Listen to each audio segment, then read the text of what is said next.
Assuming that you don't live on the ocean floor under a rock, I'm guaranteeing that you know who FromSoftware is, especially if you play games. But just in case you don't know, these guys are responsible for Dark Souls and Elden Ring, but more importantly, Armored Core. I mean, we can argue about it all day, but this is a Mecha channel. What did you expect me to say? Anyhow, before and amidst all those franchises were about a bazillion offshoot games that you would never expect anyone to even think of making. But here came FromSoft making games about ghosts in space, and eventually, fantasy-style robots.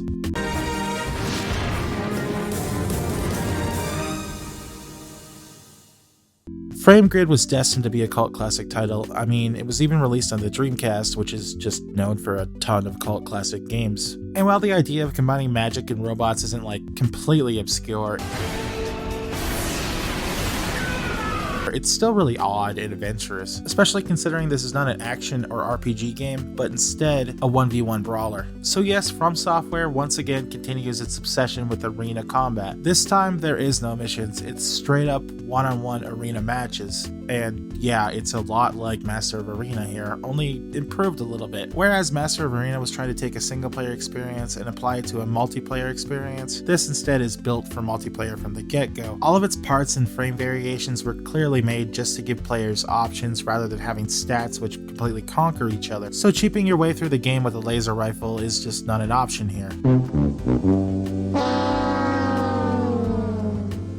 Rewards also make a whole lot more sense because you'll be getting crafting materials, gems, rather than money. So participating in a ton of fights or fighting your friends is usually pretty rewarding, especially when it gives you a chance to get that part that you're after. And yes, I did just mention that a mecha game has a crafting system, but it's basic enough not to be annoying, yet just complicated enough that it's not entirely pointless. It also added a whole lot of replay value to this game, which is great because it's pretty much only about 2 or 3 hours long, but that's not too surprising considering that it is a multiplayer focused game. And if you did have like a couple bazillion dollars, a couple friends, a couple copies, a couple Dreamcasts, you could probably get more value out of it. But I'm not about to say that this is Dreamcast's answer to Super Smash Bros, so I don't see a whole lot of people doing that.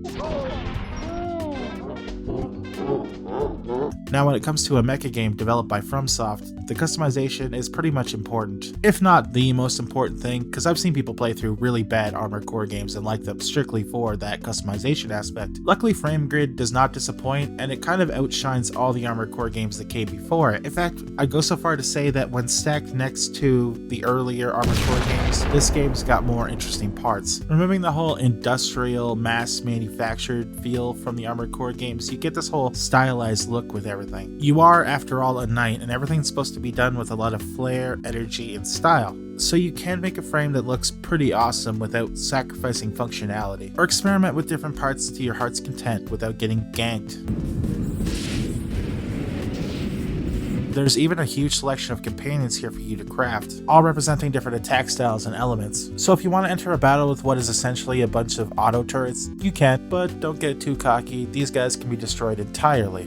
My absolute favorite part of Frame Gride is the arenas. They're all so well designed and do the fantasy concept so much justice, it's kind of unbelievable. You do get some of the basics like desert, volcano, arena, forest, but there's also so much else to explore here, like castle walls or sunken temples or this one arena that defies explanation entirely. So thankfully the design concept was not wasted in any way here. Sadly, however, there are a few things that aren't so great about Frame Gride. First and foremost, there's barely even a story here, and I don't mean in the whole Dark Souls way that would later come about with FromSoftware games. There's just no story. Like a fighting game, you pretty much get a brief synopsis of the world's state. All your battles do lead up to a last boss, but it doesn't matter at all. Whatever hero's journey there is to be had is all in your head and up to you to come up with yourself. I'm sure you could argue that that is enough, like who needs more, but some people won't enjoy this. I personally don't mind this because with mecha games you pretty much get an all or nothing approach, so a lack of a story isn't too surprising to me. Another thing that people could see as a problem here are the controls. They're very much like the original Armored Core. You aren't going to be using that Dreamcast thumbstick at all, it only controls the camera. And I'd leave the control aspect there, except for the fact that there are a lot of hidden moves in this game that rely on you to hold both of the strafe buttons at once for some reason. Now, several of the face buttons can be held to do certain moves or to summon squires, but here you have to hold the 2 strafe buttons in order to push the attack button or something to do an alternate move. Special attacks, weapon combos, and laying down proximity attacks are all done this way, and it makes no real sense. It's pretty unlikely that anybody thought to hold down the strafe button buttons in order to do any sort of move at all. Aside from this, the game's difficulty is a little unbalanced due to a very weird AI system. Opponents here are very reactionary. They don't know how to handle it when you just stay still. They will just fly everywhere without any rhyme or reason, dodging nothing and laying down mine attacks everywhere. But as soon as you go on the offensive, they know exactly what to do. This has to be the most paranoid AI I've seen in any game ever. And it leads to a lot of situations where you can't hit your opponent because they're too busy going everywhere trying to avoid you, even when you're not moving, so they'll be whittling down your health and you're just trying to get one hit in. And in this game, whittling down your health is bad because your parts can break. This obviously doesn't make the game impossible. I was able to play through the entire thing several times, but it does make things frustrating and leads to a lot of close matches for both you and your opponent.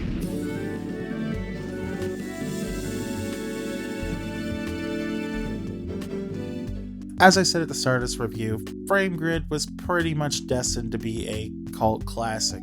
It has a lot of good things going for it. It is a good game, but there's enough stuff here to alienate a basic audience who's used to a more casual experience.